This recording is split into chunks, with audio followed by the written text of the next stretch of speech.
नमस्कार, स्वागत है आपका हमारे चैनल पर। जिस तरह से जो ये जम्मू कश्मीर के नेता हैं और धारा 370 के बाद जो बौखला गए थे और इन्होंने इस तरह से उत्पात मचाया वहाँ पर कि क्योंकि निहित स्वार्थों के चलते ये धारा 370 को हटाना नहीं चाहते थे। जब इन्होंने उत्पात मचाया तो केंद्र सरकार को इनको जो है नज़रबंद करना पड़ा और ये अंदर ठूस दिया था इनको जेल में। लेकिन जैसे ही इनको बाहर आए ये और फारूक अब्दुल्ला जो है फिर इस तरह से बौखलाने लग गए, वो देशद्रोही बातें करने लगे। वो कहते हैं कि हम धारा 370 को दोबारा से लागू करेंगे और वो भी किसकी सहायता से? चीन की सहायता से। जो चीन हमारा नंबर 1 दुश्मन है और उसने कितने जो टिकल पोजीशन बना रखी है ये बॉर्डर पे और भारत सरकार का जो है सिर दर्द कर रखा है। ये वो फारूक अब्दुल्ला है जिसने जब पाक ऑक्युपाइड कश्मीर में जब भारत के गृह मंत्री ने बोला हम पाक ऑक्युपाइड कश्मीर को भी लेके रहे हैं क्योंकि हमारा अखंड भारत का हिस्सा है, तो ये फारूक अब्दुल्ला कहने लगे कि क्या पाकिस्तान ने चूड़ी पहन रखी है जो पाक ऑक्युपाइड कश्मीर भारत को दे देगा। ये इस तरह से जो है नालायक जो है नेता हैं यहाँ के और पाकिस्तान की भाषा बोलते हैं। आज इनके कथनी और करनी में जो है इनके अंदर में ये जाल में ऐसे फंसते जा रहे हैं। जब ये जम्मू कश्मीर में क्रिकेट एसोसिएशन बोर्ड के अध्यक्ष थे तो उसमें बहुत सारा घपलेबाजी है। वहाँ जो फंड है उसको इन्होंने अपने निहित स्वार्थों के लिए इस तरह से उसका पूरा हिसाब नहीं रखा और घोटाले में ये फंसे हुए हैं। इनको पहले भी जो सम्मान भेजा गया था और फिर जब दोबारा जो ये बाहर आए ये इस तरह से देश विरोधी बातें करने लगे। अब आज ईडी ने उनको फिर पूछताछ के लिए बुला दिया। उनको लगातार पूछताछ चल रही है। हमारे साथ जुड़ रहे हैं राजनीति के जानकार और विशेषकर जम्मू कश्मीर मामलों के जानकार श्री पवन त्यागी जी। सर, आपका बहुत बहुत स्वागत है हमारे चैनल पे। सर, क्या आप किस तरह से लेते हैं इस बड़बोलेपन नेताओं को जो देश विरोधी बातें करते हैं और अब अपने जो है कर्मों के हिसाब से फंसते जा रहे हैं? इनके बाद बहुत बड़ा घोटाला है। पिछली बार चंडीगढ़ में इनसे पूछताछ हुई थी, तब तक ये अंदर चले गए।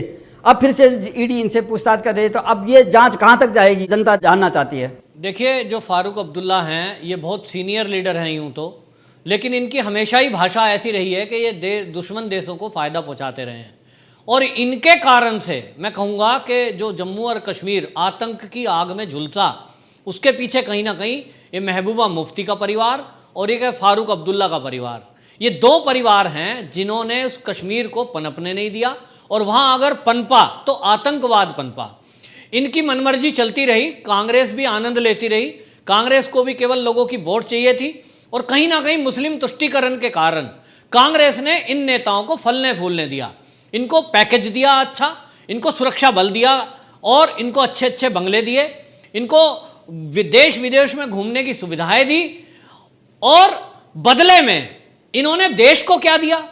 तो देश को हमेशा से इन्होंने नीचा दिखाया। जिस तरह से आज ये पाकिस्तान की भाषा बोलते हैं कि पाकिस्तान का प्रधानमंत्री इमरान खान जो बोलता है, जो वो बोलना चाहता है वो ये बोलते हैं। वो कहेगा पीओके हमारा है तो ये भी बोलेंगे हाँ हाँ पीओके दे दो।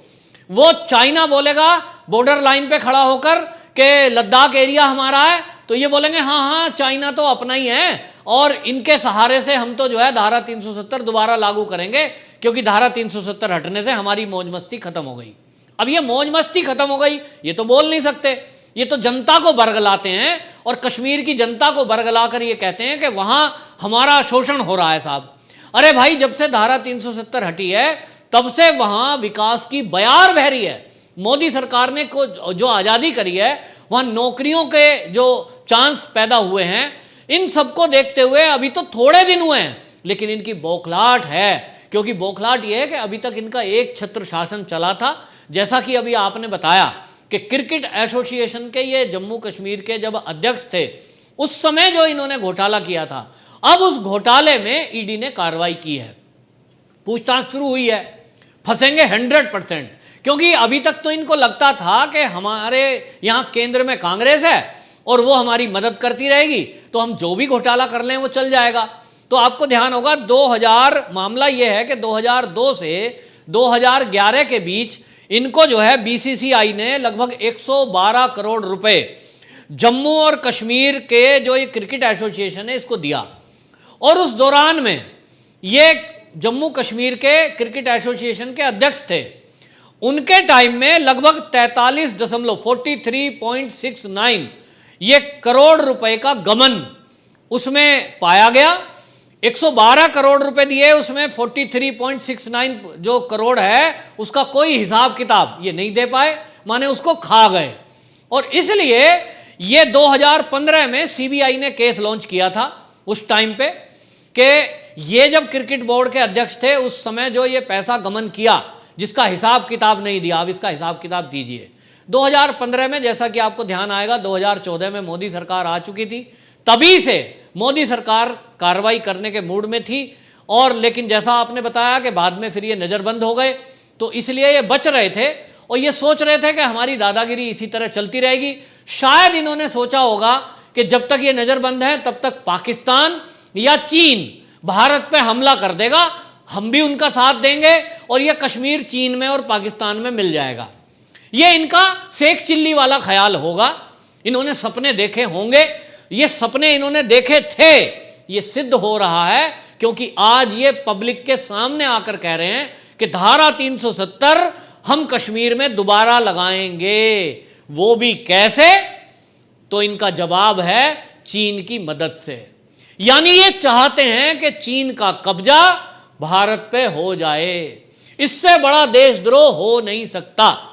अब आप समझिए कि जितना बड़ा अपराध ये इन्होंने क्रिकेट बोर्ड के अध्यक्ष रहते हुए किया कि इन्होंने लगभग 44 करोड़ रुपया हड़पा, ये तो छोटा अपराध है।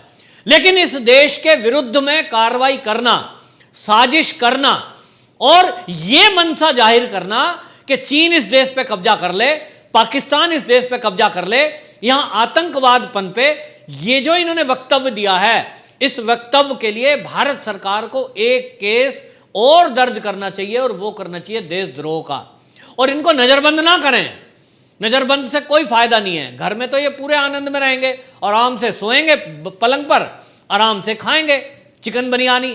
तो भाई इनको जेल करो विधिवत, और जेल भी कश्मीर की नहीं, इनको लाओ दिल्ली की तिहाड़ जेल में ताकि इन पर निगरानी रखी जा सके। ये ऐसे गद्दार लोग, ये देश के अहित करने वाले लोग, आतंकवाद को पैदा करने वाले लोग, आतंक को पनपवाने वाले लोग, ये चीन के मददगार, पाकिस्तान के मददगार, ये ऐसे गद्दार लोगों को मैं कह रहा हूं सबसे पहला काम इनके जो सुरक्षा दी हुई है ना, इनको वो सुरक्षा हटा लो। क्योंकि सुरक्षा बलों का ये सम्मान तो करते नहीं है, हमेशा सुरक्षा बलों पर ये आरोप लगाते हैं कि भारत सरकार के जो सुरक्षा बल हैं वो कश्मीर में वो लोगों का उत्पीड़न कर रहे हैं। मतलब इन्होंने बदनाम किया है हमेशा सेना को। तो भाई इन्हें जो है सबसे पहले तो वो हटाओ, इनको कोई सुरक्षा ना दो, और उसके बाद देखते हैं फिर क्या होता है। इनको कश्मीर की जनता ही जूते मारेगी, क्योंकि इन्होंने कश्मीर की जनता का ही खुद शोषण किया है। इन्होंने 70 साल देश आजाद हुए हो गया, कश्मीर का यह हाल बना के रखा है कि उसको आम भारत में मिलने ही नहीं दिया। धारा 370 लगाकर इन्होंने किसी कश्मीरी को, मतलब पाकिस्तान से तो आप शादी कर सकते हो, पाकिस्तान के परिवार से, भारत में कोई अपनी बेटा बेटी की शादी कश्मीर में नहीं कर सकता। किस तरह की साजिश इन्होंने की कि उस पाकिस्तान से कश्मीर मिल जाए किसी तरह, लेकिन भारत में ना मिल पाए। और इस तरह से यदा कदा जो वक्तव्य देते हैं। अब ये टाइम आया है कि अब मोदी सरकार है, तो मोदी सरकार ने बता दिया है कि आप जब नजरबंद थे वो इसलिए थे कि धारा 370 सरकार ने हटाई थी, और आपके जो बोल थे वो ऐसे थे कि आप कश्मीर में आग लगा सकते थे लोगों को भड़काकर। तो आपकी साजिश विफल हो गई। अब आप बाहर हो, बाहर आते ही सबके सब दल जो है, चाहे महबूबा मुफ्ती है चाहे आप हो, ये फारूक अब्दुल्ला, इन्होंने यही वक्तव्य बोला है कि धारा 370 दोबारा लागू करेंगे। तो जी आपको बता दें, अब मोदी सरकार है और अगले 20, 30, 50 साल अब भाजपा की सरकार इस देश में रहेगी। तो आपके औलाद पैदा हो गई है ना नेतागर्दी में, औलाद की औलाद भी आ जाएगी, आपके और औलाद हो जाएंगी, 2-3 पीढ़ियां भी मिल जाएं, तो अब धारा 370 वापस लगने वाली नहीं है। भूल जाओ फारूक जी। और अब आपका बुढ़ापा आपको खराब करने का शौक था, यूं तो पहले ही ये क्रिकेट एसोसिएशन वाला मुद्दा ये पहले से ही पब्लिक डोमेन में था, मोदी सरकार आते ही एक्शन ले चुकी थी, सीबीआई केस दर्ज कर चुकी थी, ये केस में तो आपको जाना तय है जेल में। लेकिन अब आपने जो बड़बोलेपन बोले हैं, आपने जो देशद्रोह किया है, इस केस में अब आपको पानी भी और सांस भी ना लेनी दे जाए, आपको देशद्रोह के केस में जेल में जाना ही पड़ेगा। अगला पूरा जीवन आपका जितना बचा है वो जेल में व्यतीत होना है। ये भारत सरकार ढील ना करे, तुरंत राजद्रोह का केस दर्ज करके वो भी इनके ऊपर लगा। सर, जैसे कि महबूबा मुफ्ती भी है, वहाँ की मुख्यमंत्री रही है, उनके पिताजी भी गृह मंत्री रह चुके हैं। इतने जिम्मेदार पदों पर जो परिवार जो है, पारिवारिक जो है, इनका विरासत में इनको राजनीति मिली है। तो महबूबा मुफ्ती भी कहती है जेल से छूटने के बाद कि जो हमने खोया है उसको हम प्राप्त करते रहेंगे। और इस सिलसिले में जो कांग्रेस तो छूट नहीं सकती, कांग्रेस के भी हमेशा सुर में सुर मिलते रहे कि जब धारा 370 रिमूव हुआ था तो वो सब सारे विपक्षी दल और मुख्य रूप से कांग्रेस भी जो है इसकी पैरवी कर रही थी कि नहीं हटने चाहिए। देखिए, ये अपने आप ही कुछ ऐसा चल रहा है। मोदी जी जब सत्ता में आए तो इन्होंने सफाई अभियान चलाया कि किसी भी देश में बीमारी पनपने का कारण है गंदगी, तो उन्होंने कहा कि सफाई अभियान चलाओ, स्वच्छता अभियान चलाओ, और महात्मा गांधी के नाम पे उन्होंने स्वच्छता चलाई। लेकिन परमात्मा भी शायद भारत भूमि जो है, मातृभूमि, ये भारत माता, ये भी अपनी सफाई कर रही है मोदी जी के जरिए।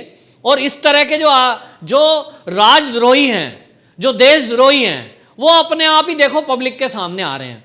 जैसा आपने कहा चिदम्बरम, पी चिदम्बरम देश के गृह मंत्री रहे, लोग बाग उनकी रिगार्ड करते थे, बड़े विद्वान हैं साहब, बड़े अच्छे वकील हैं। लेकिन अब वो उनका जो बोल जनता देख रही है, वो समझ में आ रहा है कि ये तो राष्ट्रद्रोह की भाषा बोल रहे हैं, ये तो देशद्रोही हैं। इसी तरह महबूबा मुफ्ती का नाम आपने लिया। अच्छा होता कि वो छूटने के बाद आराम की जिंदगी जीती, लेकिन उनको चैन नहीं है, क्योंकि मुझे लगता है कि शायद ये पाकिस्तान से इस बात का पैसा लेते हैं। ये जो बोलते हैं ना, ये चाइना या पाकिस्तान, चाइना और पाकिस्तान एक ही बात है।